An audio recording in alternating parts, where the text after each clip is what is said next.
Today we are going to talk about algorithms, flowcharting, and pseudocode. The goal today is for you to identify algorithms, know how to use flowcharting tools, how to write pseudocode, and also to know the difference between the two, and to deconstruct an algorithm into both these types of planning tools. Algorithms are really just a process or set of rules that are followed by a computer. Everything from using maybe a Word document to entering data in on a website. Again, it's all just a process or set of rules that we are working with that's considered an algorithm.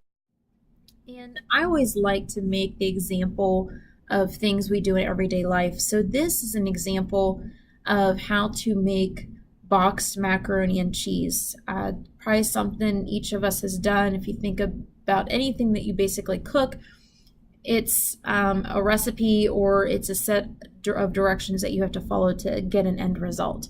And in this case, with the boxed macaroni and cheese, you can see the illustration there on the left-hand side. And then I kind of broke down some of the items, ingredients that are listed there, and then the processes that need to be done, step 1 through 4. Every algorithm can break down into 4 separate chunks. So there's always an input, an output, processes, or decisions. Those are the 4 items that you're going to be able to break pretty much every algorithm into.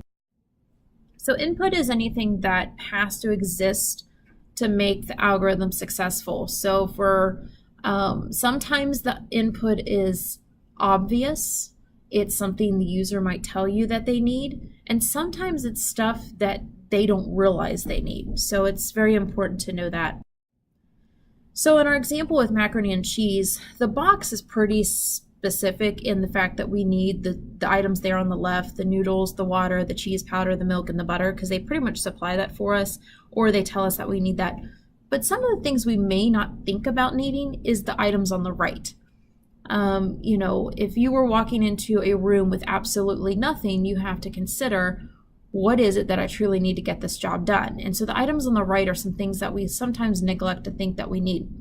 And that happens a lot with computers. When we are developing software, we sometimes forget the obvious things that we might need. And it's important that we have that listed somewhere in our algorithm. So the process is the action. So if you think about inputs are like the tangible things. Those are like the person, place, things if you think of nouns. But when it comes to processes, those are the actions. So if you think of verbs, when you're back into the English process, the action verbs is a good way to identify what your processes are. So if we look back to our macaroni and cheese example, as I look at a process, or even as I start to listen to a user tell me a process, I can start identifying those processes or those action words, if you will, that are necessary as steps to complete an algorithm. And so like the boiling, the cooking, the draining, the mixing, as you can see, those are underlined. Those are the main processes in this algorithm. Now, decisions are pretty much everywhere. We make decisions every day, and usually it's based on set criteria that we need to determine an outcome. And in our case with the macaroni and cheese, sometimes it's not always clear cut.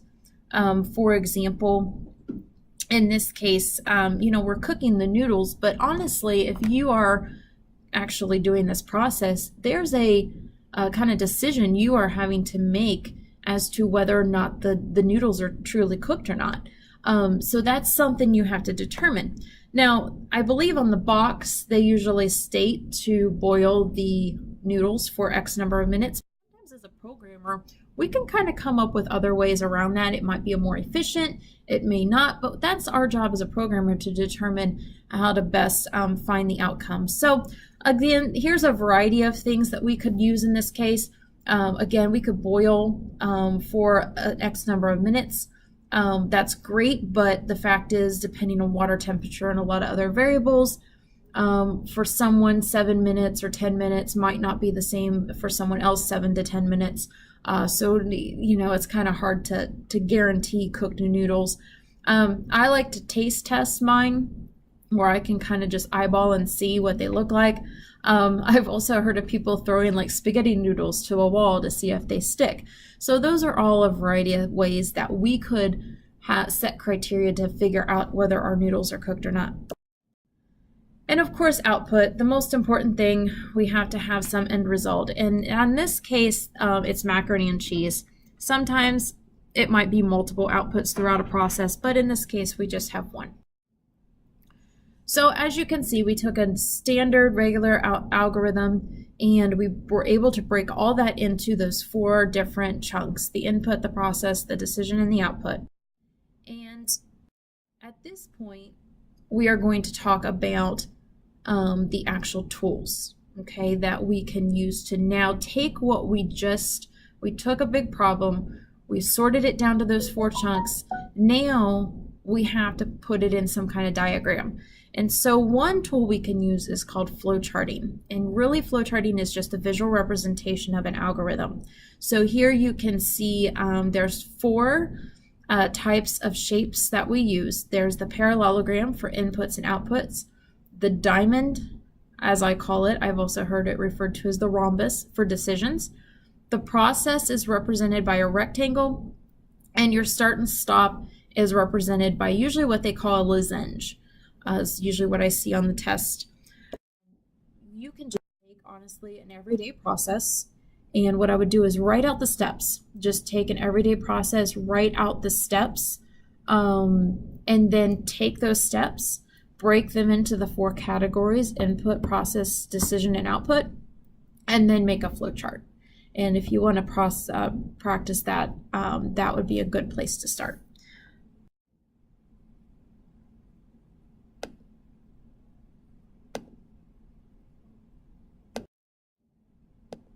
And the last thing is the software development lifecycle. So how does planning the code fit in?